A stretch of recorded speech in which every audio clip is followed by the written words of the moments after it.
Saludos, señoras y señores, y bienvenidos a una entrega más del Mundo por Montera, el canal más audaz para el público más inteligente.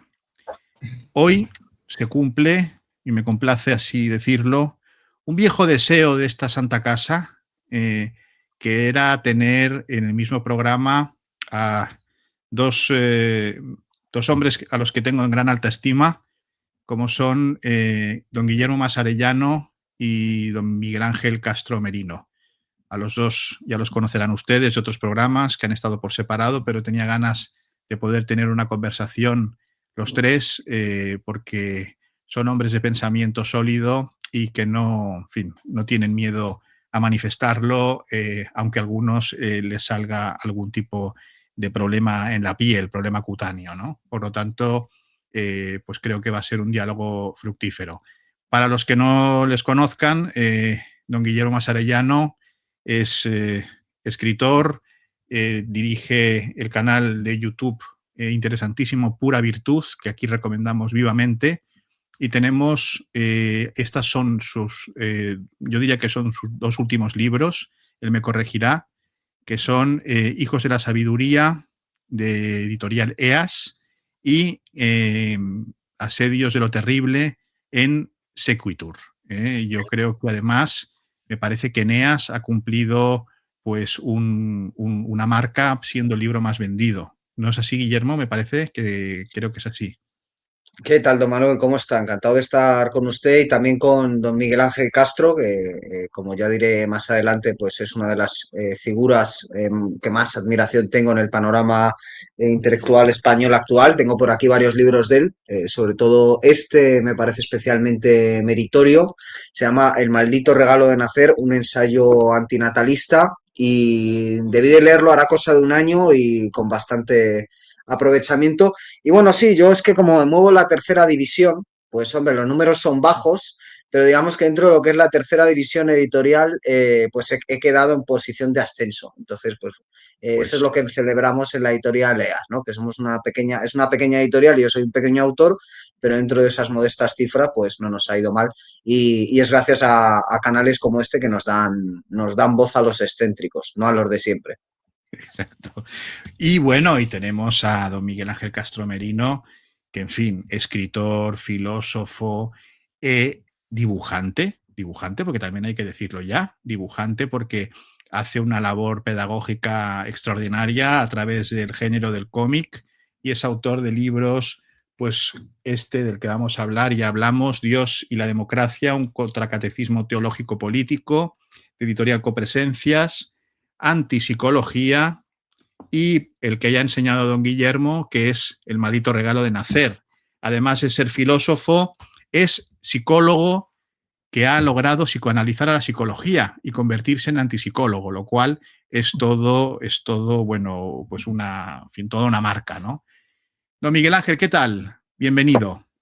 Pues muy bien de estar aquí con ustedes y nada, que vamos a intentar ahí pulir y triturar algunas de las ideas chapuzas que hay por ahí, en la medida de las posibilidades, en este panorama tan increíble, tan perverso por una parte y tan entrañable por otra, porque es realmente, vamos, la realidad, decía Platón, es sorprendente y cada vez que uno la ve, te parece más sorprendente. Y luego muy contento también de estar con Guillermo más, que me hace más que ilusión, bueno, pues eso, que es un piropo intelectual con don Guillermo, que he visto algunos de sus vídeos, y me parece que tiene una capacidad dialéctica pues bastante, vamos, buenísima, quiero decir, muy bien. Y bueno, leeremos esos libros y enhorabuena, don Guillermo, por esa publicación en Sequitur y en la otra editorial, ¿eh? Así que muy bien. Y bueno, sí, Nada, adelante. muchas gracias y además diré que el mes que viene en agosto me paso por León y me haré con sus dos últimos libros porque estos los compré, este último lo compré en León, Bienvenidos a esta vida de mierda, me lo compré en León, una librería que hay en León en el centro, no recuerdo el nombre, volveré a pasar por ahí, me llevaré Antipsicología y Dios y la democracia, que siento no tenerlos leídos para este programa, pero diré que como soy también seguidor de su canal, don Miguel Ángel, y ha grabado usted varias entrevistas y varios programas en el monasterio de Santa María de Sandoval, en Mansilla Mayor. Me pasé por allí en el año pasado. No conocía para nada el lugar, si no llega a ser por usted, y lo recomiendo vivamente porque impresiona tanto en vivo como desde luego en vídeo. Pues muy bien, muy bien. Y bueno, hoy tenemos que comentar unos temas, ¿no? Pues muy tan actuales como los que ha tratado don Miguel Ángel en su último libro, Dios y la democracia, que por cierto, a medida que los leía, don Miguel Ángel Castromino se caracteriza por su estilo de trituradora, ¿no? O sea, va triturando los conceptos, los va exprimiendo y los mete en una turmix y luego pues a ver qué hace uno con ellos, ¿no? Por lo tanto, yo creo que todo el que se haga con un ejemplar del libro Dios y la democracia y empiece a leerlo, entenderá lo que estoy diciendo. Porque parece, y esto se lo quería preguntar a usted, don Miguel Ángel, ¿Dios y la democracia son cosas tan diferentes a nivel de análisis, como conceptos? Sí, como ideas más bien, don Manuel, porque los conceptos, como lo manejamos así en algún sistema filosófico hay conceptos e ideas. Exacto. Los conceptos son cosas que se pueden coger, por decirlo muy rápidamente, un destornillador o una pala o cualquier cosa un martillo. Y las ideas son trascendentales, es decir, son enormemente universales y ahí está el problema de las ideas, que las solemos manejar constantemente en el lenguaje cotidiano y no sabemos de qué van. Y sin embargo, yo creo que ahí es la tarea de la filosofía, que eso nos lo ha enseñado Kant y otro gran maestro, pues bastante reconocido en ciertos medios, pero no en todos, ni mucho menos, que es Gustavo Bueno, contra el cual hay que ser también crítico, porque la filosofía tiene que ser, no se puede quedar. Además, eso me lo enseñó él. Yo estaba a su lado y él nos dijo, como lo dijo Sócrates, Platón, que hay que triturar todo lo que se puede triturar. Entonces, las ideas que las manejamos a todas horas, es curiosísimo porque la gente dice que no, dice yo no soy filósofo y aunque seamos más filósofos, las estamos usando siempre. Eso es curiosísimo. Todos tenemos ideas de todo, España, de todo, de cine, todo. Y dice, yo no filosofo, como que te pudieras escapar de la filosofía, ¿no? Eso es lo más sorprendente. Y a veces en la televisión cuando hablan, dicen, no me vengas con filosofadas, te dan ganas de reventar el aparato, pero claro, como lo has pagado, dices, reviento el suyo, ¿no? Porque es increíble la caradura de cierta gente. Usando la filosofía, se meten con la filosofía, que es lo que dice Aristóteles, ¿no? Que todos tenemos una filosofía, aunque sea negación de otras filosofías. Claro. Entonces, esas ideas son muy potentes, Dios y la democracia. Han estado durante toda la historia haciendo, su función y hay que analizarlas muy bien. Y yo creo que aquí se pasa al fideísmo, a veces de Dios, y a veces de la democracia, otras veces de la monarquía, otras de la aristocracia, y no hay por dónde cogerlas, ni siquiera la idea de monarquía, porque ahí no hay ningún ser humano que pueda dirigir todo, ¿eh? Un monarca es imposible, de ahí la negación de Dios, claro, eso Tomás de Aquino dice que puede haber un organizador, pero es imposible, por muchas razones que ahora no vamos a desvelar y que muchos lo saben, ¿no? Hasta ahí de momento, porque si no, no... Bien. Don Guillermo, ¿qué podría decir usted al respecto? Bueno, muy de acuerdo con lo que ha dicho Miguel Ángel. Además me recuerda este libro también de él, que yo creo que es un poquito anterior. Yo creo que expone muy bien esta idea que acaba de desarrollar, ¿no? Como al final todos somos filósofos y por eso pues vale más la pena tener unas nociones filosóficas que sencillamente pues hacer todo aquello que Platón enunciaba en los sofistas, ¿no? Que eran juegos retóricos que no tienen un fundamento la verdad, ¿no? Yo creo que evidentemente la caída en la historia lineal nos lleva primero a creer en un Dios monoteísta, que es el que nos va sumergiendo en distintos horrores, que es lo que conocemos como historia, y se justifican esos horrores, ese sacrificio de la carne en nombre del espíritu, en base a ese monosílabo maldito, que es la palabra Dios. Y después, cuando ya ese Dios cumple su papel histórico, es decir, cuando la historia necesita matarlo para seguir avanzando, evidentemente las sociedades modernas buscan un sustitutivo y yo creo que ninguno ha funcionado de manera tan clara como la democracia, ¿no? Sobre todo de un tiempo a esta parte en España, donde después de 40 años de dictadura la democracia se convierte en un concepto vacío desde el punto de vista filosófico, pero muy poderoso desde el punto de vista retórico, una especie de cajón desastre en el que cada cual puede proyectarse, puede proyectar sus carencias ahí, y al final la sociedad española se ha conjurado después de la muerte de Franco a una idea sacrosanta de la democracia, que evidentemente Gustavo Bueno yo creo que desgranó de manera, es un pensador con el que yo tengo mis más y mis menos, pero a cada cual lo suyo, desde luego su capacidad para pulverizar estupideces era total, y para hacerlo desde un rigor filosófico. Y yo creo que particularmente hablando de la democracia, de la izquierda y la derecha, de la cultura, de la televisión, era un crítico de primerísimo nivel. Y yo creo que el mejor que nadie supo ver hasta qué punto la democracia había sido elevada a los altares donde antes teníamos a Dios, ¿no? Es decir, que si la Revolución Francesa en determinado momento se quita a la Virgen para poner en el altar de la Catedral de Notre Dame a la diosa Razón, pues muchos en España hicieron lo propio con la democracia, que además es especialmente sangrante si tenemos en cuenta que en España democracia como tal, si es que eso se puede llevar a la práctica, no hemos tenido una partidocracia, un régimen del 78, es decir, algo que ni siquiera cumple con el propio nombre, ¿no? Y ocurre un poco lo mismo con Dios, ¿no? Es decir, Dios, cada uno ve Dios lo que quiere ver. Es decir, al final la Iglesia tiene unos mecanismos de control y unos dogmas, pero más allá de eso, cada uno se puede montar su película. Y a mí me llama la atención en este fenómeno de los nuevos creyentes que estamos padeciendo, y que creo que Miguel Ángel ha combatido excepcionalmente en su obra y también en sus vídeos, que son muy, muy didácticos y estupendos, ¿no? Para ver cómo la psicología tiene mucho que ver con las creencias, por supuesto, y los nuevos psicólogos y los nuevos creyentes son el haz y el en vez del mismo timo, de la misma estafa. Yo creo que es un fenómeno que es fruto de la posmodernidad y es fruto de la segunda americanización y es fruto de la entrada masiva de los medios de comunicación y de las redes sociales en nuestras vidas, que han pulverizado el mundo real, han pulverizado las relaciones reales y permiten a la gente abstraerse de la realidad tangible, que es muy desagradable, porque hay enfermedad, hay muerte, hay cosas dañinas, y el ser humano prefiere no verlas y vivir en los mundos de Yuppie, eso desde el principio de los tiempos, pero hoy quizás sea más fácil que nunca, y yo creo que el acierto de Miguel Ángel es ver que Dios y la democracia, más que nadie, han servido para ese autoengaño y desde luego si no se le pone coto desde el punto de vista filosófico, desde el punto de vista teórico, así seguirá siendo.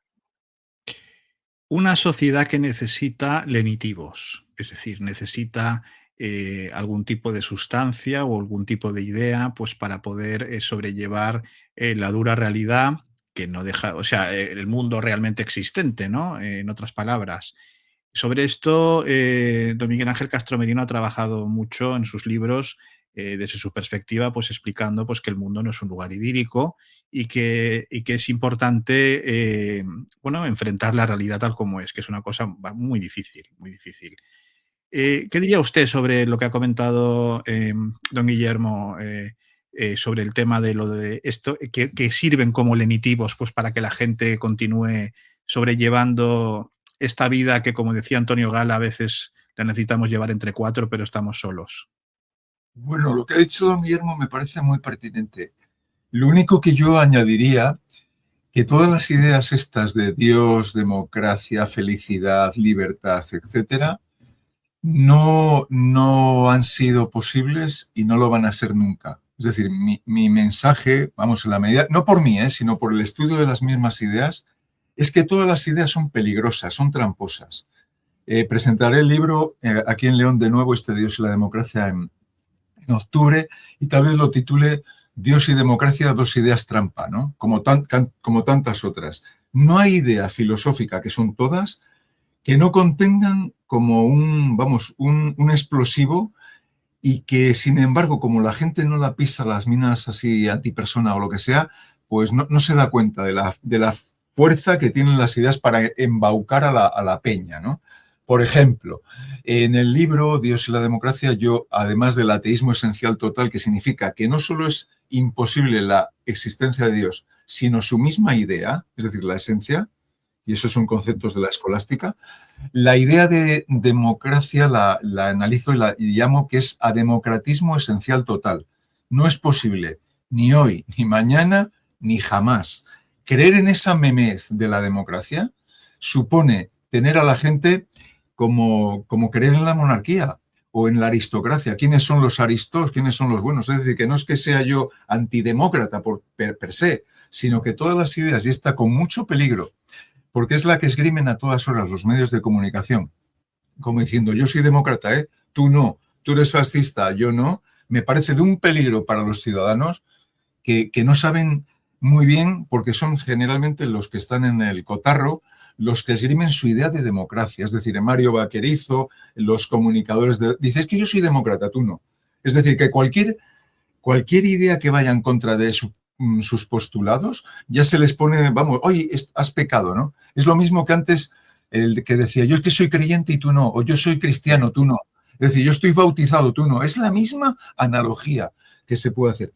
Y por eso decimos que es ademocratismo esencial total, que nunca, es como el motor perpetuo, que es imposible si no suministras ahí. Es decir, otra cosa es que digas, como lo analizamos ahí en el libro, que hay partes de la democracia, bueno, es que no hay por dónde cogerlo, ¿verdad? Y hay que explicarlo bien, ¿no? Entonces, lo que puedes ir en un barco, en un transatlántico, es decir, a ver, ¿dónde vamos hoy?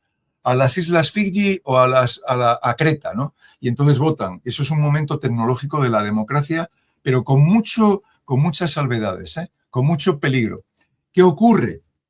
Que en un momento en el que el cristianismo imperó, Dios es el que salva y extra ecclesiam nulla salus, aquí ahora es extra democratia nulla salus. Entonces, hasta el monarca, por favor, Felipe VI nos viene diciendo con toda su caradura, o la caradura de la sintaxis, que hay que ser demócratas, lo cual ya es el oxímoron más increíble, que la gente, ay, es verdad, lo dice el monarca, con lo cual la gente se lo cree. Cuando monarquía parlamentaria no hay por dónde cogerlo tampoco, claro, eso es imposible. Sin embargo, se usa. ¿Y por qué se usa? Pues porque la gente no lo analiza y se usan muchas cosas, que vas a ser feliz, yo qué sé, si te das votos, si te pones aquí en los labios, entonces vas a ligar mucho y luego dice, pero ¿cómo te haces el ridículo así con eso, no? Entonces es así como funcionamos. Bueno, con la última visita, como tuve la última visita de su santidad el Papa León XIV a España, la cual los tres disfrutamos enormemente, ¿no? Porque fue un momento precioso, especialmente don Guillermo, que tiene la suerte de vivir en Madrid, que según Isabel Díaz Ayuso dice que es el mejor sitio para vivir de España y del mundo, porque tiene la mejor vida nocturna del mundo. Esto lo dijo ayer doña Isabel Díaz Ayuso. Pues vimos, ¿no?, toda la eclosión y vimos a Monseñor Argüello, el presidente de la Conferencia Episcopal Española, decir que venía para reforzar la democracia y que la democracia es lo importante. Y lo decía un obispo que, como todo el mundo sabe, son elegidos en las urnas, en una papeleta, en fin. La democracia, podríamos decir que ese final, ¿no?, esa especie de idea es como la Jerusalén celeste. Podríamos decir que es como una especie de Jerusalén celeste así laica. Don Guillermo. Bueno, yo creo que el poder y la religión siempre han trabajado conjuntamente, ¿no? Lo que pasa que igual que el Estado y el mercado les gusta plantear que están enfrentados, ¿no? Y sobre todo en este mundo secularizado en el que estamos. Pero al final, cuando uno rasca, ve que por un lado el fenómeno de la creencia que propician es el mismo. Es decir, que en ausencia de religión la ideología ha funcionado perfectamente como sustitutivo, como teología secularizada. Y sobre todo que el papel del sacerdote ha pasado perfectamente a manos de periodistas, comunicadores, psicólogos, gurús, y lo que se sigue demostrando es que, como decía Lacan, al final uno necesita un amo, ¿no? Es lo que le dijo Lacan, que me puede gustar más, me puede gustar menos Lacan, pero ahí acertó al decirles a los chicos del mayo del 68, ustedes buscan un amo, lo tendrán. O sea, ahí desde luego acertó plenamente. Igual que acertó plenamente alguien que me convence mucho más,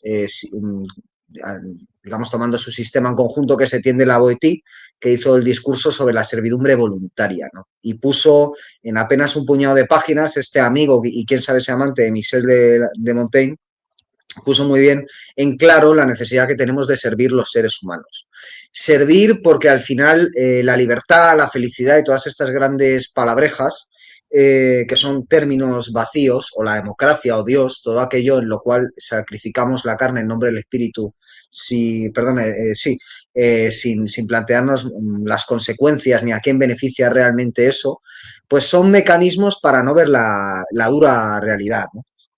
Y la dura realidad, sobre todo, es algo que si se quita todas esas gafas tintadas, eh, sobre todo nos damos cuenta de que es problemática y plantea cuestiones éticas que cada uno de nosotros debemos resolver en el día a día. Y lo que se está quitando de encima a la gente a la hora de meterse en estas categorías identitarias que otros han diseñado para ellos, y que como digo son tan antiguas como el mundo, pero que la posmodernidad y la segunda americanización y lo que ha venido después de la posmodernidad y lo que ha venido después de la democracia, porque yo diría que hoy en día ya estamos en un plano casi tecnocrático o a las puertas de, y por eso quizás muchos hayan vuelto a Dios en fracaso la democracia, es decir, justo cuando Zapatero, que era el gran ilustrado, el gran demócrata, pues vemos que cae, el sistema se sabe recomponer perfectamente y plantearnos, pues eso, la vuelta de muchas personas que se llenaron la boca hablando del 15M, se llenaron la boca hablando de la izquierda, más allá del PSOE y demás. Al ver que todo eso fracasa, vuelven al viejo, a lo que está más allá de la democracia, a lo que estaba antes, que es Dios, ¿no? Aquí lo importante es no quitarse esas gafas y ver realmente lo que hay en la realidad y hacer una reflexión ética sobre esa realidad, sobre qué lugar está uno mismo y en qué lugar están los otros y cómo relacionarse con los otros, ¿no? Y en ese sentido creo que don Miguel Ángel ha hecho una gran labor hablando desde una perspectiva pesimista y antinatalista que yo, por ejemplo, con el antinatalismo puedo tener más diferencias, con el ateísmo integral puedo tener más diferencias, pero que me parece que hace las preguntas adecuadas y mantiene una actitud ética y realista encomiable, ¿no?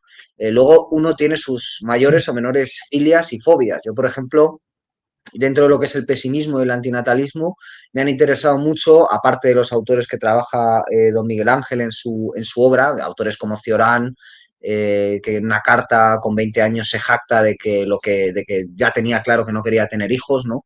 Y que eso era aquello de lo que estaba más orgulloso, o autores como Schopenhauer. Yo particularmente hay dos libros que al tiempo que leía a don Miguel Ángel me han marcado bastante, que son La octava torre de John Keel y La conspiración contra la especie humana, que ya había leído anteriormente, pero recuperé, de Thomas Ligotti, ¿no? Y me parece que en esos libros hay una reflexión ya directamente sobre el trasfondo real de lo real, valga la redundancia, que es el horror cósmico, es el fundamento último de la realidad, es el abismo de los abismos, por así decir, y es en qué lugar, ya digo, estamos cada uno de nosotros y está la sociedad y está el prójimo ante eso.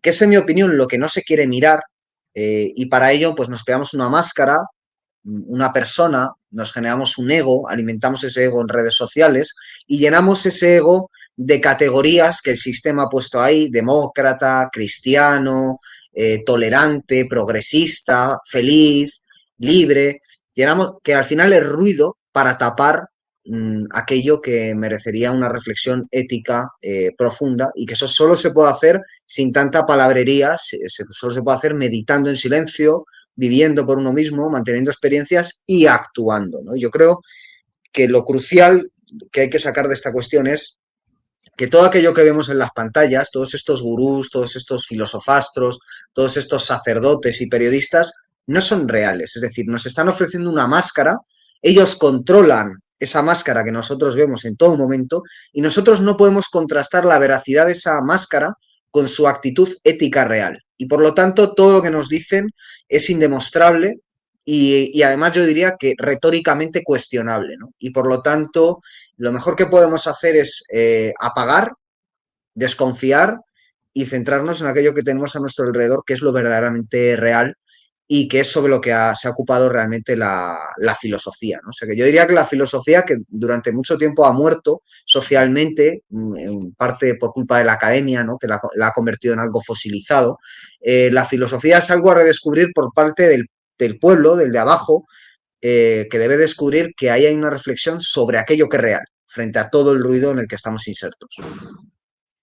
Thomas Ligotti, en su Conspiración contra la especie humana, un libro extraordinario que yo también recomiendo vivamente, habla, en efecto, de ese terror cósmico, el horror cósmico, pero creo que es de justicia, y más siendo yo el que lo dice, porque me interesa mucho este autor, que el término lo acuñó un filósofo muy desconocido noruego, que era Peter Bessel-Zapfe, en El último Mesías, donde hablaba de cuando el hombre se da cuenta de su propia sobrecarga de conciencia y se encuentra solo, ¿no?, ante el cosmos, pues siente el horror cósmico.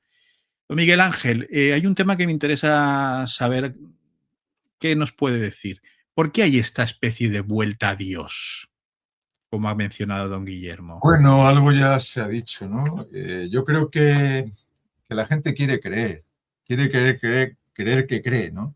Que es un término que existe, que viene aquí en el libro y que ya lo han usado mucho, porque no hay nada nuevo, ¿no?, bajo el sol, excepto la forma de decirlo es lo que cambia, ¿no?, tal vez. Y todas las ideas que estamos usando, pues están dichas. Lo único que hay que reformularlas, y eso tal vez es lo interesante de estos autores, ¿no? Porque vamos, ya Sófocles ha dicho lo que dice Zapfe y tantos otros, y yendo anteriormente, lo que pasa es que se necesita conectar con la lengua del pueblo, ¿no? Pues la gente quiere creer, quiere eso, la vida puede ir a mejor, hay unas loterías que me pueden dejar de hacer menos miserable si me tocan no sé cuántos millones de euros, la ilusión de todos los días, ¿no? A mí siempre me sorprendió, incluso, bueno, ya hace unos cuantos años más de joven, ¿no?, cómo con un gobierno socialista funcionaba el rollo de la lotería, pues sin ningún problema ético, ¿no? Lo cual significaba que los obreros mismos del Partido Socialista Obrero o de Izquierda Unida o los que fueran, estaban siendo cómplices, bellis nollis, de un sistema en el cual el dinero se convierte, pues como dicen tantos autores, Spinoza y tantos otros, en el único Dios. Entonces ese es uno de los mecanismos que están ahí. Y luego que, claro, cuando tú dices que tú eres demócrata, compartes una asamblea, entonces empiezas ahí, bueno, pues a creerte que perteneces a algo, el sentido de pertenencia de Abraham Maslow y tantos otros, ¿no? Claro, la filosofía, digamos, no profunda, sino que rasca, utilizando el término de don Guillermo, que a mí me gusta mucho, esos términos muy coloquiales, con las manos, de rascar, de intentar husmear, muy corporales, es que cuando ves a los que te rodean y que tú estás también rodeándolo, la filosofía es muy peregrina del personal, ¿eh?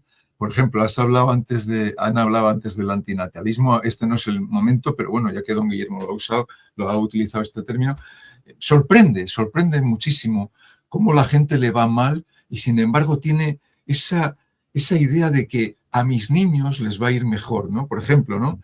Porque a mí me ha tocado lo malo, entonces tiene que venir, bueno, pues un ciclo cósmico que cambie y entonces a ellos les tocará bien.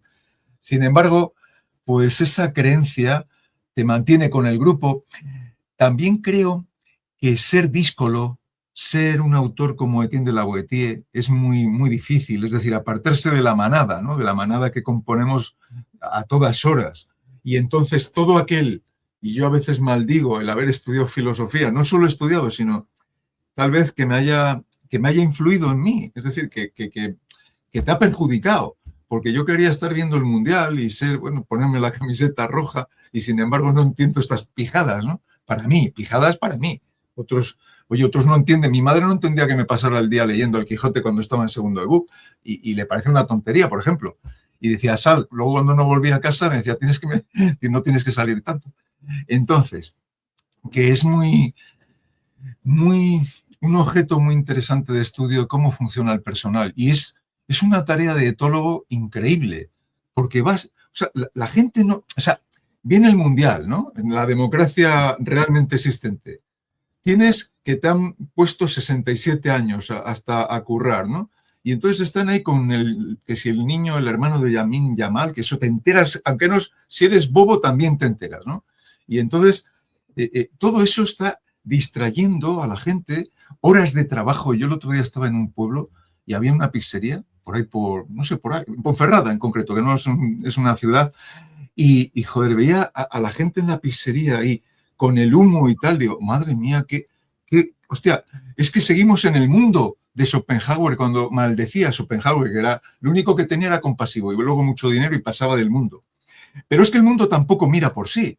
Entonces llega un momento, y este es el problema de la filosofía de Platón, que dices, ¿hasta qué punto hay que ser, pues el mensaje de Platón, bajar a la caverna, intentar iluminar, pero ¿qué voy a iluminar yo? Si estoy igual de perdido que los demás, además que tampoco creo yo que sea yo tan bueno, tan sabio, ni mucho menos, ¿no? Dices, joder, yo no, que lo haga otro. Pero claro, esa tarea de la filosofía liberadora, por decirlo así, está no moribunda, porque ¿quién baja a la caverna? Cualquiera se mete con don Mario Vaquerizo, hostia, somos pontífices. Es que no te puedes meter con don Javier Bardem o doña Penélope. Es que son sacerdotes. Yo en Bienvenidos a la Vida de Mierda le llamo sacerdotes a los que dicen que son sacerdotes porque yo no creo en lo sagrado. O sea, para nada. A mí cuando alguien se me viene aquí con el alzacuellos, digo, oye, ponte como yo, o si no, yo me pongo un alzacuellos como tú, porque ya vienes a acojonarme. Como el cura que en el colegio, hostia, era un acojone total. Les sabía muy majos, ¿eh? Pero recuerdo que eso me produce un condicionamiento clásico que veo un Clerman y lo vuelo y no quiero saber nada, ¿eh?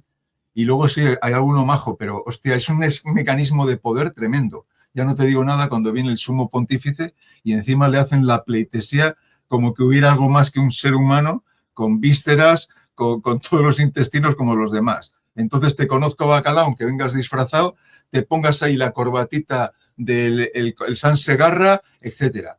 Es decir, que somos materia, es verdad que hay la materia hay que analizarla bien, pero es que esta gente se hacen con el dominio del grupo. Y entonces, simplemente para ir acabando, me hace mucha gracia que ahora le defienden aquí a Pedro Sánchez o al que sea, ¿no? Y dice, tenéis que fiaros de Pedro Sánchez. Pero cojones, si has tenido a Ábalos, has tenido al Cerdán, has tenido a los otros, y tú mismo estando con ellos, viviendo con ellos, yendo como dicen que ibas a hacer las campañas, te la hicieron, ¿cómo me voy a fiar yo de ti que no te conozco? Es que no sé quién eres, señor don Pedro Sánchez. Ven a vivir a mi casa o te pones en un programa de Gran Hermano y te conocemos. Es que si no, yo no sé quién eres. Y la gente, pues filias, ay, es que amo a odian a Mariano Rajoy porque ha dicho lo que muchos piensan, que ese es otro lado del fútbol. Me refiero a los que no son franceses. Entonces, la hipocresía es total. Y aquí, bueno, está el tema de la izquierda. El tema de la izquierda es los que se ponen corbata, es una derecha-izquierda sociológica. PSOE, me quito la corbata. El PP, me pongo la corbata. Y los de bueno, es increíble todo. Bueno, y Lenin llevaba corbata, recuerdo, ¿eh? Y chaleco, ¿eh? Y traje de 3 piezas. Lenin, ¿eh? O sea, que tampoco... En fin, yo escuchándoles me he acordado de una charla que vi recientemente, porque yo creo que una de las cosas más difíciles es el tema del diálogo. Cuando se habla de diálogo y de la comunicación, ¿no? Es un tema realmente difícil, porque claro, muchas veces la gente habla y utiliza términos suponiendo que el otro los interpreta de la misma forma, ¿no? Entonces eso es un diálogo babélico insufrible, ¿no? Ya decía Puente Ojea que para hablar de ciertas cosas había que tener un diccionario a mano y atenerse a las explicaciones que daba el diccionario. Porque el otro día vi este diálogo en un podcast entre un personaje, porque es un personaje, y entre un personajito. Uno era Jesús G. Maestro y el otro era un tal René ZZ, que es el de los tatuajes y recién converso al catolicismo, ¿no?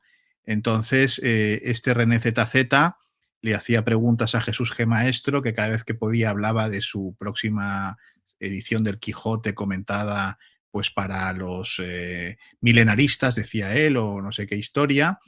Y bueno, claro, Jesús G. Maestro decía que él no creía en nada, René ZZ decía que él era católico, y al final daba una sensación como que los dos acababan pensando igual, pensaban lo mismo. Es decir, entonces, claro, piensas, o realmente no están hablando, o hablan para ellos mismos, o es que no saben de nada, de lo que no saben de lo que, no sé, se producía un efecto rarísimo. ¿No creen que uno de los problemas es esta cuestión del diálogo sin estar en la misma frecuencia de onda? Yo creo que es difícil a veces, que esto complica las cuestiones. Don Guillermo. Bueno, es que para hablar, dos personas tienen que estar en el mismo nivel, ¿no? Y deben tener una materia de la que hablar, ¿no? Dos paisanos, pues hablan de lo que tienen a su alrededor. ¿no? Hablan de cómo está el clima, de la política, etcétera. Y los diálogos estos entre personajes virtuales que no tienen ningún contexto real detrás, no tienen una relación de amistad ni de vecindad, son a veces diálogos de sordos y enseguida si tienes un poco de contraste con la realidad, es decir, si tienes que salir a trabajar, ¿no? Si ves el mundo desde la primera fila, que es la de abajo, pues evidentemente no va a pasar desapercibido el papel que realmente juegan detrás de la cháchara y detrás desde de que uno sea un influencer de los tatuajes reconvertido en influencer cristiano, ¿no? Véase que cambia el nombre del producto, pero la marca es la misma. O el otro, que supuestamente es teórico de la literatura, comparada además. Yo, como he estudiado literatura comparada, diría más bien que filólogo hispánico, porque no creo que haga una literatura comparada real, hace una apología de una filología concreta. Pero bueno, un académico, un supuesto profesor de filología, pero que él mismo ha pegado un giro muy claro y se ha acabado convirtiendo más bien en un publicista de su propia obra, ¿no? Cayendo en contradicciones importantes y sobre todo cayendo en un autobombo, yo creo que muy obsceno en las formas, ¿no? Entonces uno se da cuenta de que son dos comerciantes que lo que están es cada uno perorando para vender su producto, ¿no? Hombre, hay que decir que a mí me gusta el comienzo de esa charla, yo no la he visto entera, en el que René ZZ le dice a Jesús G. Maestro que le regala una caja con sus productos. Lo iba a mencionar. Eso es buenísimo. Jesús G. Maestro está muy divertido pasándole la mano por encima porque evidentemente es una persona con mucha más cultura, mucho más mundo y mucho más autoconocimiento que el otro y le pasa la mano con bastante gracia en esos primeros minutos. Claro, lo que pasa es que luego un rato después René ZZ, que le debe sonar por ahí el tema de los místicos, lo habrá leído en Wikipedia o algo así, le pregunta al otro por la mística. Y claro, Jesús G. Maestro suelta una bestialidad. Sí. Suelta una bestialidad vergonzante sobre que las chicas no estaban acostumbradas a ver a hombres con el torso descubierto y entonces veían al crucificado con el torso descubierto y se excitaban y se metían a monjas y tenían experiencias místicas, ¿no? Claro, esto evidentemente pues puede entenderse como un intento por explicar desde el materialismo filosófico la mística, pero verdaderamente contaba ahí en 2 minutos y con una gracia que no sé dónde la verá él, pero yo no la encuentro, pues desde luego es bastante vergonzoso y demuestra que al final los nuevos medios, salvo canales como este o canales como el de Don Miguel Ángel, que yo lo escucho bastante, otros canales como el de antinatalismo, que también lo cita a veces Miguel Ángel Castro, Anarquía de Antinatalismo creo que se llama, yo también lo empecé a escuchar y me gusta bastante, que notas que tienen los pies puestos en el suelo, la realidad, como los ha podido tener puestos también en algún momento Jesús G. Maestro, haciendo un buen trabajo de depuración de qué es eso de la felicidad, quién la promueve y demás. Pero claro, si haces un buen trabajo criticando el timo de la felicidad, pero después acabas cayendo en este marketing tan barato, pues realmente de qué me sirve, ¿no?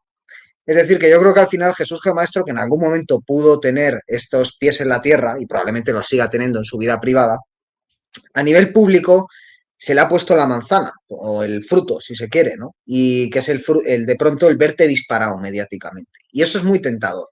Es muy tentador porque alimenta el ego. Y dejarse llevar por vender la obra y por una labor de apreciar tanto tu propio trabajo que quieres que todo el mundo lo conozca, tiene también su contrapartida y es que incurres en contradicciones.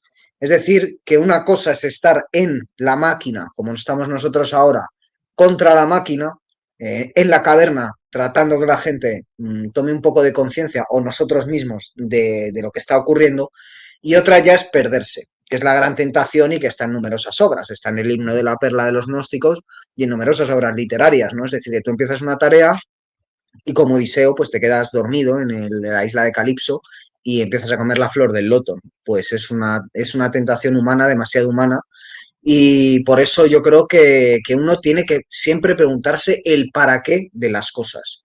Y yo soy muy consciente del para qué, de por qué estoy aquí ahora mismo. Y soy muy consciente igualmente de que igual que mi vida tiene fecha de caducidad, mi relación con un medio como YouTube la tiene y espero que sea mucho antes, ¿no? que la otra fecha de caducidad. Es decir, que yo estoy aquí para estar un tiempo, hacer un trabajo intelectual, sacar un autoconocimiento de ello, es decir, que principalmente el que aprende soy yo y si acaso le sirve a otra persona, pues bien. y de paso pues me sirve para poder entablar conversaciones con gente a la que admiro como es el caso de ustedes.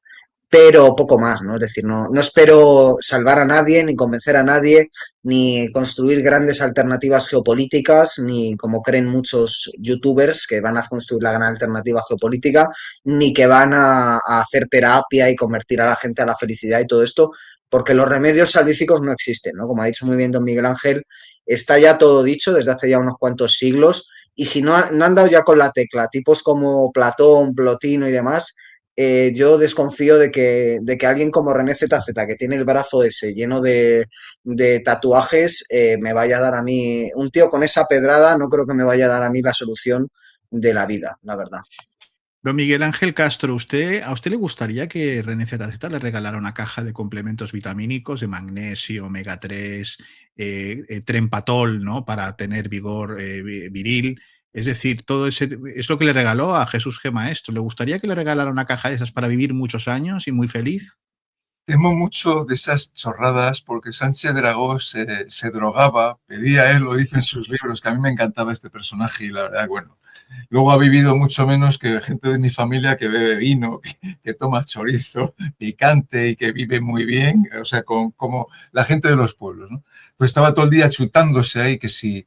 El Reishi, el famoso Reishi. Además daba las direcciones para escribir a China y que te lo mandaran por correo, ¿no? Es curiosísimo, ¿no? Entonces yo creo que la energía física, yo creo que solo la podemos sacar no digo de dentro, yo no sé lo que es dentro, ¿no? Pero el que busque remedios en cosas raras, yo creo que es más interesante salir a tomar un poco el sol, andar, tal, que buscar remedios chorras, ¿no? Bueno, luego tenemos al gran Escotado, que eso ya era demasiado, porque ese sí que vivió con todo lo que se metió. Eso es una farmacopea corpórea que yo no, vamos, la admiro, ¿no? En ese sentido. Entonces, nada, y luego con respecto a lo que han comentado, pues esto de YouTube, yo, por ejemplo, yo ahora estoy metido muy en la escritura. Desgraciadamente, me encantaría dedicarme más a preparar los vídeos, pero los hago de una forma, vamos, aquí te pillo, aquí te mato, como cuando era joven con, bueno, por ahí, con las cervezas y tal, y entonces, lo que quiero decir es que, bueno, pues como que me retroalimenta, ¿no? Por ejemplo, estoy ahora haciendo cómics y digo, voy a hacer esto, y que haya gente como don Guillermo con esa inteligencia, que es que la adulación es cuando ves a un tonto y dices, vamos, qué listo eres, ¿no? Pero cuando veo, pues el discurso, y bueno, con don Manuel, pues es que no hay elogio, ¿no? Adulación, hay simplemente reconocimiento. Y quiero decir eso, que lo de YouTube, pues es eso. Me encantaría hacer un trabajo, pero eso tendría que dedicarme en cuerpo y alma como don Manuel García Munté, catalán de pro y español también, bueno, pues de total, ¿no? Entonces... Español por los cuatro costados. Español total. por los cuatro costados, exactamente. Vamos a hablar un poco de los nuevos creyentes, porque aquí hemos comentado con cada uno de ustedes por separado que, claro, también hay que triturar la idea de la conversión. Don Miguel Ángel critica mucho esta idea de conversión, porque te conviertes en qué, en rana, en hombre pájaro, no sé, en arpía o yo qué sé, ¿no? Bueno, eso es decir que estabas equivocado y ahora ya no. O sea, no sé, debe ser algo así. Y, sobre todo, ¿a qué iglesia o a qué creencia se convierten? Y luego, una vez dicen que se convierten, ¿cómo defienden esa creencia? Yo creo que eso es muy importante que la gente lo sepa, pues para que veamos en qué terreno jugamos y quiénes son estos conversos que están tan aupados y tan jaleados por lo que es toda la gusanera mediática, ¿no? Por llamarlos de alguna forma. Es decir, los encumbran como si fueran grandes pensadores, grandes intelectuales que han estudiado la suma teológica y tras un sesudo, tras una sesuda reflexión, pues han llegado a la conclusión de que Dios existe y eso es verdad. Entonces aquí también tenemos que triturar esta idea. Tenemos, por ejemplo, el caso de Ernesto Castro, un filósofo que ya ha salido aquí mencionado, me parece, y bueno, él tenía unas ideas pues muy peculiares sobre la transexualidad, sobre el sadomasoquismo, sobre cuestiones que yo sepa no están muy en línea con la Iglesia Católica, al menos con la Iglesia Católica oficial, con la realmente existente probablemente sí, que le hayan dado un poco al sadomaso y a todas estas cosas, pero bueno, no está dentro del catecismo, ¿no? Y bueno, ahora lo vemos pontificando sobre cosas tan fáciles como la Santísima Trinidad. ¿Cómo se quedan ustedes ante esto? Bueno, pues desde luego los problemas de la gente real no están, ¿no? O sea, en llegar a fin de mes, en el trabajo, en estas cosas, en las enfermedades, en lo que es la vida real, no están. Están en otras cosas, ¿no? Están en redescubrir la Pensacola, el Mediterráneo y la Trinidad todo junto hoy, por la tarde y ir de innovadores, pero en lo real no están. Y yo creo que aquí el problema está en la propia gente de abajo, que si uno va a la cultura popular o a los clásicos donde resuena la cultura popular, como el Quijote, que ha citado antes don Miguel Ángel, se da cuenta de la distancia que había entre los condes de Barcelona, del Quijote, y Sancho y Alonso Quijano. El problema para mí es que estos tipos no tendrían, no es como la iglesia antaño, que uno tenía que ir por cojones los domingos, porque si no ya estabas marcado, ¿no? En un pueblo de la España de hace 300 años. Ahora uno puede apagar perfectamente la máquina que nadie lo va a notar. Además, como hay tontos de sobra, dan una patada a una piedra y salen como si fueran hormigas, tampoco se nos iba a echar en falta, ¿no? Es decir, que cada vez hay más gente en el mundo desde luego pues hay público suficiente para todos, como se puede ver, porque todos hacen negocio de ello. Eh, pero uno podría pagar perfectamente y salvo enterarse, como ha dicho don Miguel Ángel, de que Lamine Yamal y su hermano y tal, que yo igual paso completamente el fútbol, pero me acaban llegando estas historias, pues no podría no enterarse más que de lo mínimo imprescindible de formar parte del mundo, ¿no? El problema es que al final acabamos cayendo en la trampa y me pongo yo mismo en primera persona, acabamos viendo los vídeos de estos tipos, aunque sea para echarnos unas risas, y acabamos prestando nuestra energía, nuestro tiempo y nuestra materia gris, ¿no? Que en el fondo es lo más valioso que tenemos, a gente que no lo merece.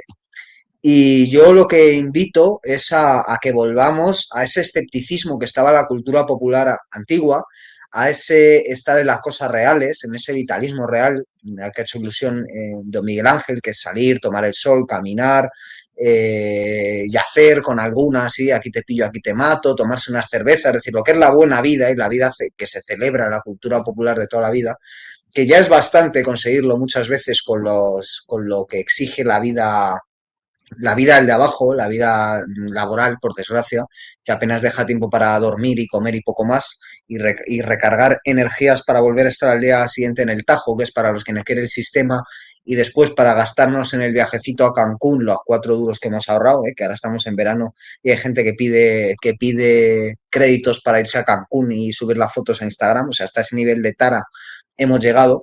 Entonces, yo lo que invitaría es que ante este tipo de reflexiones, deciría a mí lo que la Trinidad a estas alturas, y menos explicada por un tipo de este cariz mental, ¿qué me dice? No me dice nada, ¿no? Entonces no tengo que preocuparme por ello, que se preocupe él, que desde luego, como hijo de su padre que es, ya sabemos las sospechas que hay sobre cómo entró a la universidad de su papá, pues él no tiene por qué preocuparse de cosas que yo no tengo un papá que me coloque en la universidad X ni quiero, pues no tengo tiempo de preocuparme.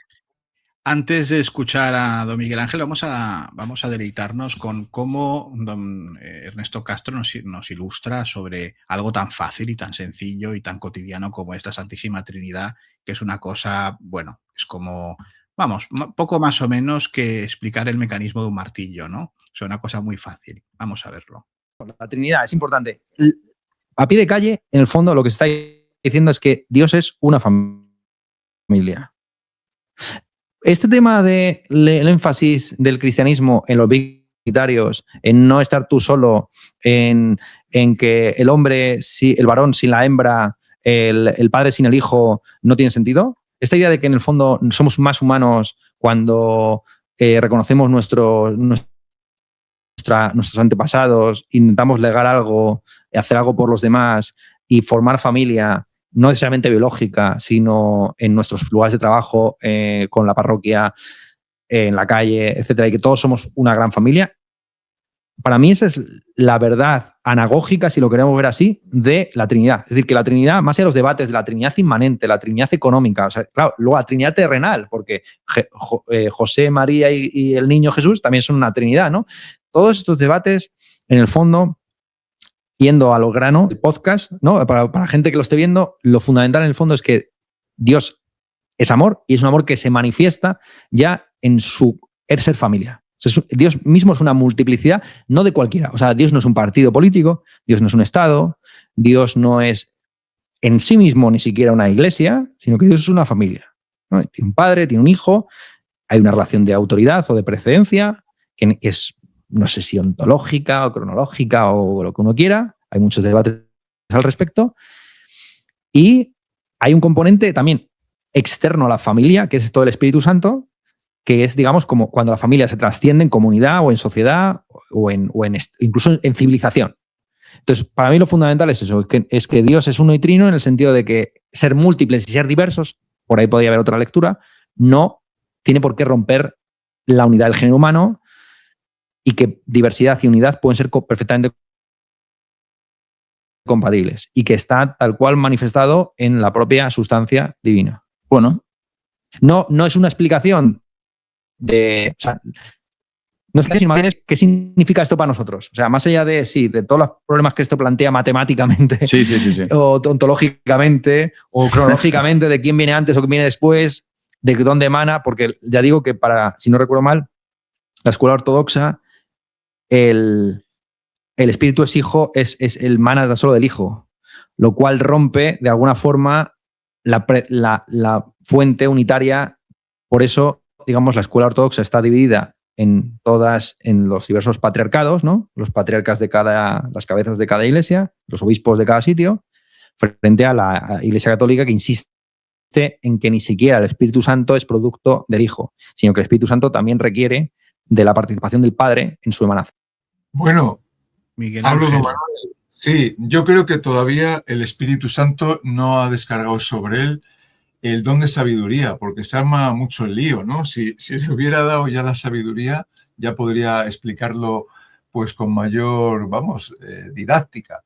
Se arma un lío impresionante, como no puede ser de otra manera, porque eso no lo entiende ni la madre que lo parió, como decía Unamuno, del misterio de la Santísima Trinidad. Yo a este personaje, a esta persona, nunca abro sus vídeos ni nada, como siguiendo un poco el ejemplo de don Guillermo.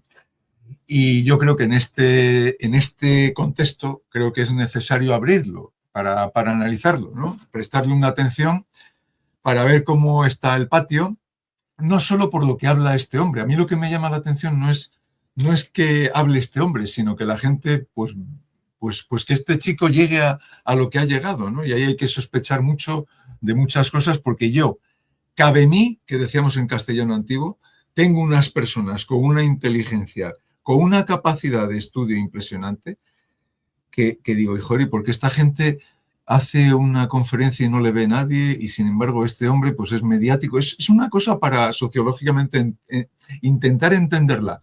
Es que realmente tengo la suerte pues de, como una persona muy mediocre yo, tener amistad con gente muy potente.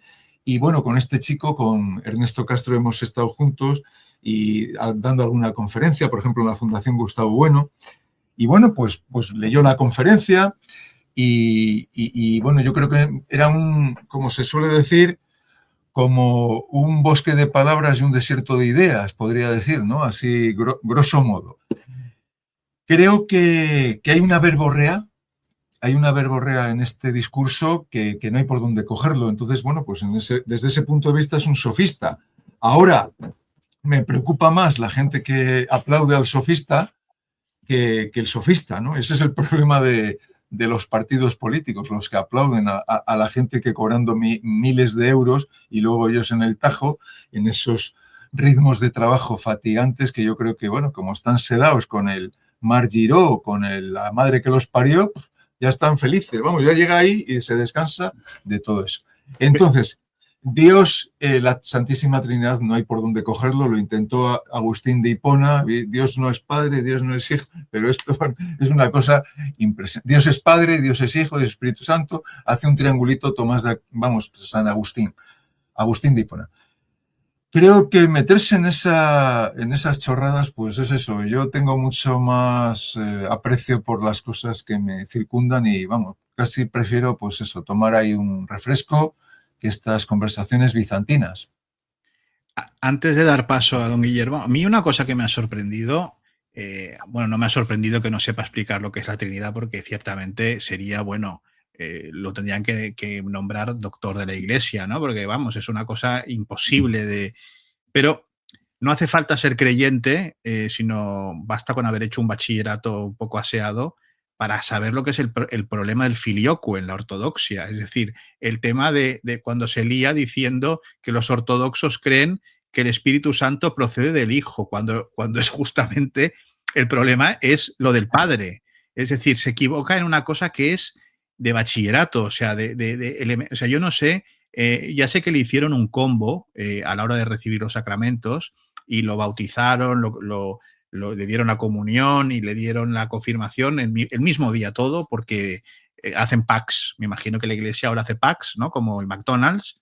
Pero claro, yo no sé quién ha catequizado a este señor, porque claro, algo básico. Y luego habla de los diferentes patriarcados, que eso no tiene ningún tipo no tiene nada que ver con la Trinidad. Eso es un tema administrativo de la ortodoxia que que bueno, que cada patriarca es el papa de su patriarcado y todos son iguales en la asamblea, ¿no? Entonces, no sé, eso es lo que me ha dejado más alucinado en alguien que se supone que tiene una formación, pues, bueno, que ha escrito libros y que ha hecho cosas, ¿no? El tema de que no sepa lo que es el filioque, y más cuando se acaba de convertir a la Santa Iglesia Romana, ¿no?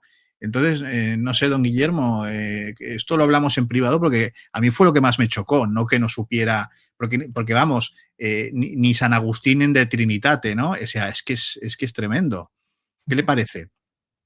Bueno, dime de qué habla un proyecto y un creyente y te diré qué está proyectando, ¿no? Él habla de la Trinidad como una familia, incluye ahí a José, la Trinidad es un gran hallazgo teológico que sin duda alguna se estará analizando durante milenios.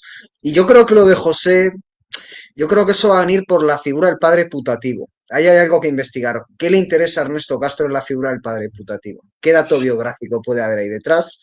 Eso lo dejo para nuestros más intrépidos espectadores. A mí lo que más me llama la atención es que llame escuela a la Iglesia Ortodoxa. O sea, a mí me parece que esto, bueno, pues demuestra hasta qué punto ha hecho una labor de religión comparada. Y luego, en último término, pues yo creo que viene a refrendar lo que ya sabíamos cuando analizamos el fenómeno, que aquí lo que ocurre es un ejercicio, aparte bueno, de saber leer muy bien por dónde va el signo de los tiempos y posicionarse para no perder importancia, el ego famoso, y el ego, aquí se ve muy bien, porque si de verdad hubiera un fenómeno de fe, de creencia detrás, que bueno, eso sería algo íntimo en lo que no podríamos meternos, pues podría haber dicho, bueno, yo ahora que soy católico, desde hace poco tiempo, yo la Trinidad la entiendo desde el punto de vista de la fe, pero no la voy a explicar.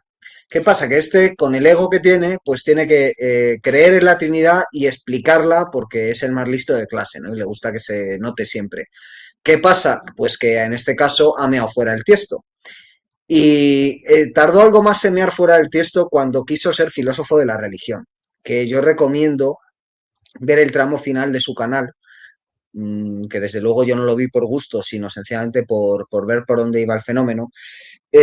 Y uno se dará cuenta de que su filosofía de la naturaleza, perdón, que es la que él desarrolla al final, en el periodo final de su canal, cuando él dice que ha hecho la cuadratura del círculo, poco menos, y ha conseguido una filosofía materialista de la naturaleza y que este es un gran hallazgo filosófico y tal, está claro que cualquiera que sepa de ciencia y vea esos vídeos, no es mi caso, yo sé muy poco de ciencia, pero tengo amigos que son biólogos y demás, y lo estuve comentando con ellos, me dijeron que era clamoroso, ¿no? Clamoroso hasta qué punto se había metido en un sitio en el que no tenía ni idea por ese afán de filósofo académico de tener un sistema que lo explique todo, en este caso también la filosofía de la naturaleza.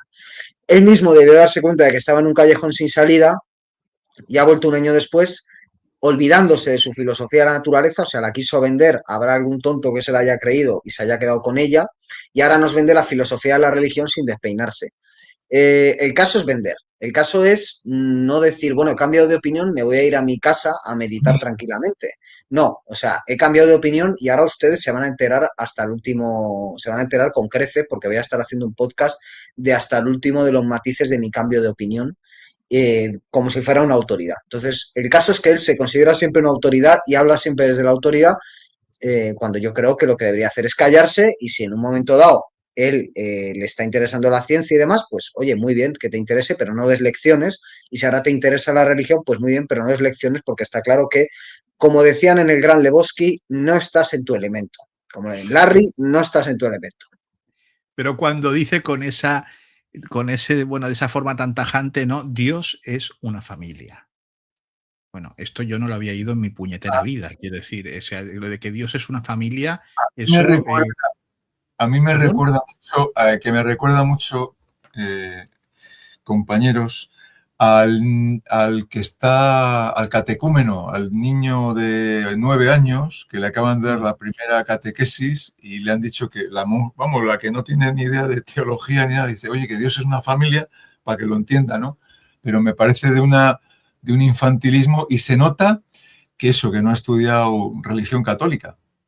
Y que como a lo mejor pues, el Espíritu Santo ahora tarda en llegar hasta su corazón, hasta que lo estudie, pues no nos va a tener ahí informados. O sea que va a ser un poco, nos va a tener así, pues un poco en espera.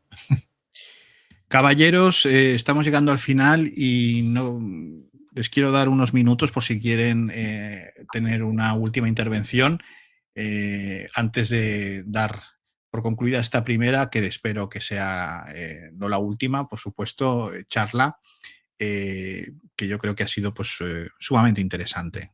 Es evidente que este es el principio de una gran asamblea conjunta, de un banquete, que diría Platón, y yo creo que, bueno, que hay que hacer más, porque los temas que hay por ahí disueltos son enormes, ¿no?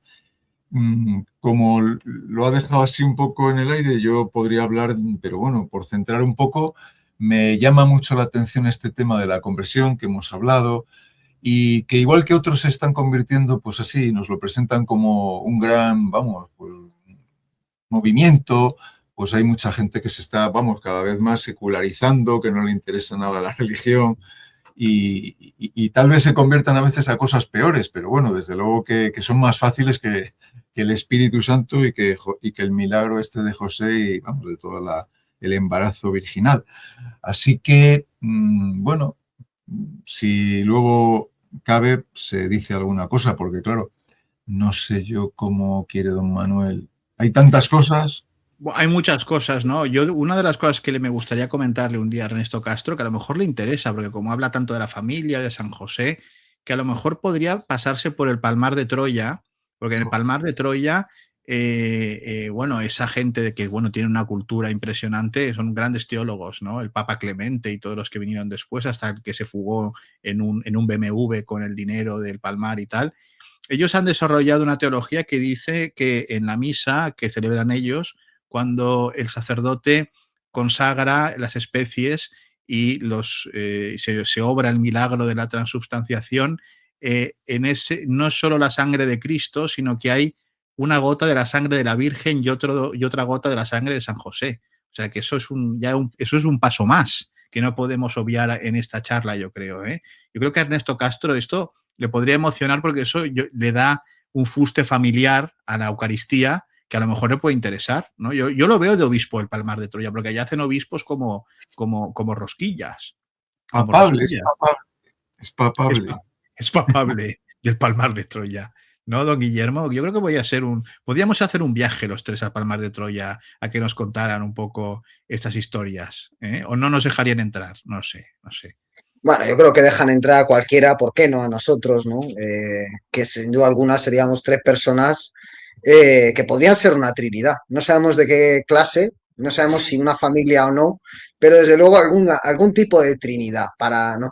Pero bueno, yo, nada, muchas gracias por la invitación, don Manuel, y por permitirme hablar con don Miguel Ángel aquí en directo, que la verdad es que, como ya he dicho antes, es una de las figuras en el panorama filosófico, intelectual español para mí más rescatables y más respetables hoy en día, que me ha hecho pensar mucho, me sigue haciendo pensar también contra, es decir, las cosas en las que estoy de acuerdo y en muchas en las que estoy en desacuerdo.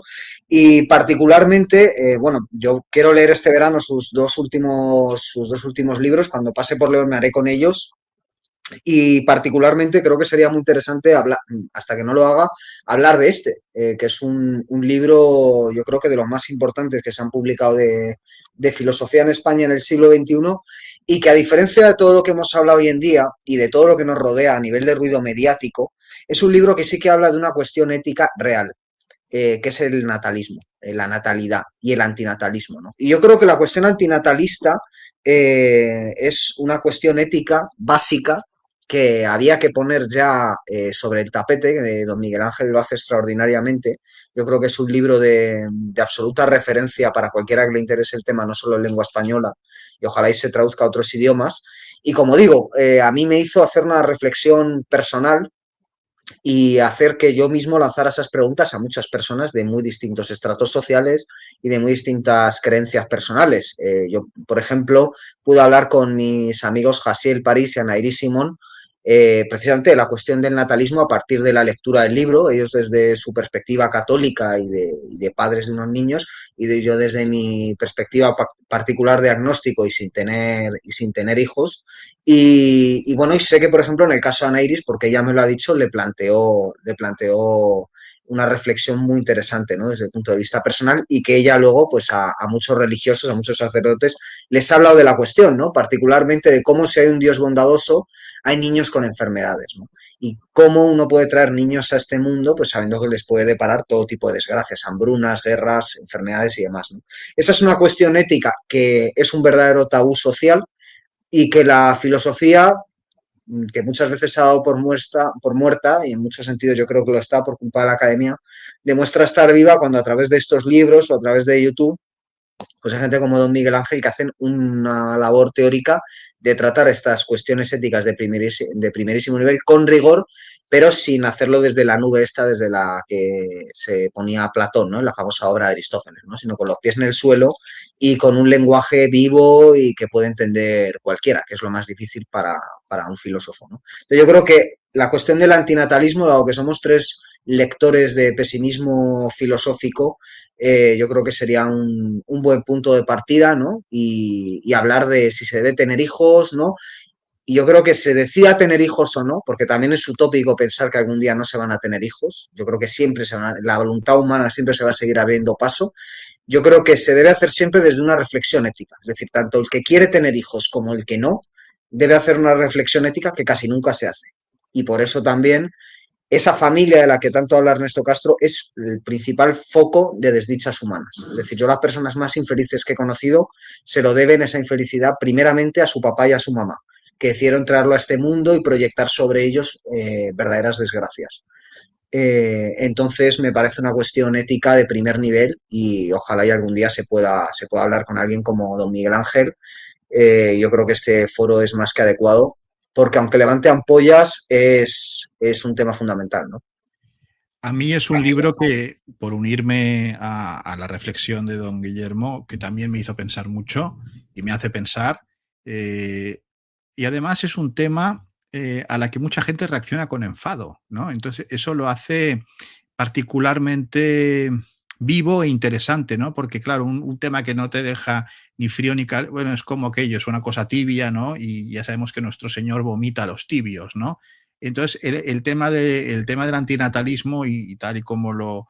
Yo creo que es uno de los libros más potentes suyos, o Miguel Ángel, ya se lo he dicho muchas veces, no, eso sin ir en detrimento de los otros, ni mucho menos, pero es el libro, sienta unas bases muy potentes y que desde luego valdrá la pena, ya quedan desde ahora emplazados para poder volver a hablar en este canal con ustedes dos de esta cuestión a partir del maldito regalo de nacer, ¿no? Que creo que es un libro pues fundamental para entender un poco de qué va la cosa, ¿no? Ya que Dios es una familia, pues bueno, nosotros hablaremos pues de este libro, a ver qué pasa, a ver dónde queda Dios, ¿no? Sí, Pues nada, muy agradecido don Guillermo y don Manuel, que se puso en contacto conmigo en el instituto, me llamó ella la conserje. Oye, que ha habido una persona desde Barcelona que valora mucho tu obra. Claro, uno que escribe aquí, pues en una provincia, ¿no? Y que no tienes así mucho. Yo estoy en la obra, ¿eh? Es una pena, pero creo que es necesario. Aclara que no es el Opus Dei, porque eso de que yo estoy en la obra ha quedado un poco.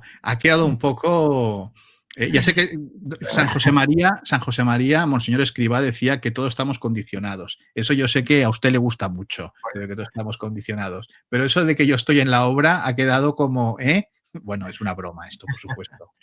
Bueno, pues quiero decir que parece que no, pero yo quería hacer ese libro, así como a otros les susurra el Espíritu Santo, a mí me lo susurró, no digo una voz interna, pero creo que fui muy feliz escribiéndolo. Y sé que más adelante, tal vez ya no esté yo de cuerpo presente, igual que otras tantas obras que pasan desapercibidas, llegará muy lejos, porque hay gente que se pone en contacto conmigo y gente muy interesante. O sea, no es, o sea, yo que creo que los que menos me leen son los cercanos, ¿eh? Incluso en el instituto donde trabajaba, las madres y algún padre me miraba con mala cara, ¿eh? Cuando publiqué ese libro, que además lo presentaba, puse la foto y salió en el periódico. O sea, fui un personaje poco querido, pero bueno, ya lo era antes, o sea que tampoco pasa nada. Pero sí, me granjea muchísima alegría haberlo escrito y estoy muy contento de cada una de nuestras criaturas porque podías pasar el tiempo haciendo otras cosas y sin embargo crees que esto va a ser como cuando escribe gente, dices, nadie te va a leer. Yo creo que tengo aquí libros igual que tenéis vosotros o ustedes, que dices, joder, y pensar que a este señor de 1700, ¿no? Un Holba que tengo aquí, que la gente lo lee porque ahora, bueno, hay una editorial, la Etoli, que lo ha puesto en boga, y este libro lo estoy leyendo yo. Y sé que mucha gente no lo lee, es una pena, ¿no? Pero la lectura es otra cosa muy distinta. Por eso hago vídeos y querré seguir haciendo más cuando tenga tiempo para dedicarme a ellos con más detenimiento. Pero creo que hay que dar a esta sociedad, cuando ves niñas que dices, es que quiero tener un niño y tal, digo, pero tú sabes dónde vas a meter aquí un ser humano. Y la gente está muy atonta, ¿eh?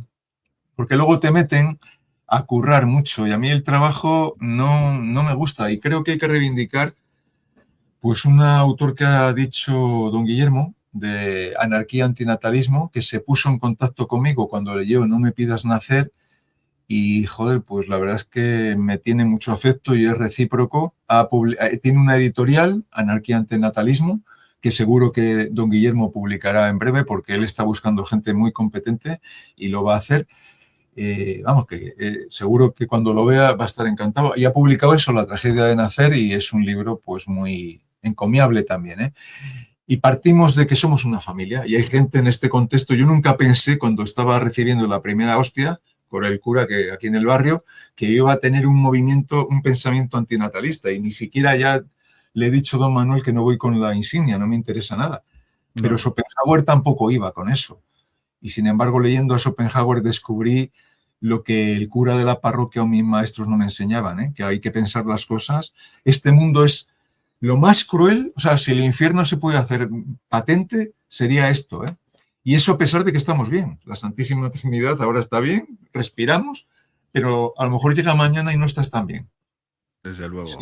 Desde luego. Muy agradecido por este trílogo, como se diga según don Guillermo, filológicamente. ¿Qué diálogo? ¿Somos tres? Muy bien. Don Guillermo, ¿quiere añadir alguna cosita más antes de terminar? Nada más que muchas gracias por haber participado en esto. Muy agradecido por haber participado en esta charla y a los creyentes ni agua, ni pan ni agua. Esa es mi conclusión. Caballeros, ni que decir tiene que ha sido un placer tenerles conmigo en esta casa, en el Mundo por Montera. Saben los dos que era un deseo que llevaba yo intentando que se llevara a cabo desde hace tiempo y creo que, bueno, estaba en lo cierto porque desde luego ha sido una charla muy agradable y que seguro será fructífera para aquellos que estén dispuestos a escuchar. Los que no quieran escuchar, pues que se vayan se vayan a escuchar a Ernesto Castro o a Rosalía o a Mercedes Milá, me da igual, no pasa nada. Pero en cualquier caso, un placer y nos vemos muy pronto. Ya quedan emplazados para poder charlar sobre el libro El maldito regalo de nacer, un ensayo antinatalista de don Miguel Ángel Castro Merino. Muchísimas gracias. Muchas gracias. Y a todos ustedes, señoras y señores, recordarles que es muy importante que revisen las suscripciones, que le den al me gusta, todas estas chuminadas que decimos los que se supone que somos youtubers, aunque sea una cosa horrorosa lo de decir youtuber. Pero bueno, es verdad que es importante que lo revisen porque desaparecen suscripciones. Ya saben que pueden colaborar con este canal a través de diferentes vías. Encontrarán los enlaces para suscribirse a los canales de don Guillermo Mas Arellano y Miguel Ángel Castro Merino en la descripción de este programa. Y nada, muchísimas gracias por haber querido conectar una vez más con El Mundo por Montera, el canal más audaz para el público más inteligente. Buenas noches.